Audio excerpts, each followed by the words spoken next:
Corporate treasurers are now scrambling to cope with the impact of more than a year of interest rate increases. Joining us now is Nina Trentman. She is Bloomberg's team leader for corporate finance and credit in the Americas. And Nina, I enjoyed reading your story. One thing that really stuck out at me was the number you highlighted here about how interest costs at U.S. companies have soared. Give us some sense of just by how much and what it tells us. Yeah, thank you for having me. I think it's one thing is interesting to see that in the end, this is something that impacts pretty much every company, from highly rated to lower rated. We cited numbers in the story according to CalcBench, which is a data provider, according to which numbers have gone up by 22% compared to the prior year period across a survey of about 1,700 companies, which tells you that this is something that companies across the spectrum are feeling, and depending on how well rated you are as a business, it causes you more pain, and for others, of course, it's less pain. But yeah.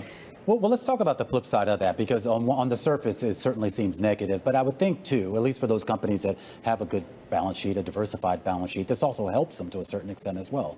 Yes, if you hold a lot of cash, for those businesses, of course, you're generating more income on that cash. So it's a bit of a mixed story. And of course, the companies are pointing out that, like, yes, our interest costs are rising, but also we're generating more on the cash side of things. For those businesses that don't hold a lot of cash and where the weaker economy is eating into cash flows and into revenues, of course, the story is not so great, because there's just less money to spend on investments, less cash on the balance sheet. But bottom line, with companies spending more on interest expenses, it changes the ROI, the calculations of any project that they embark on, right?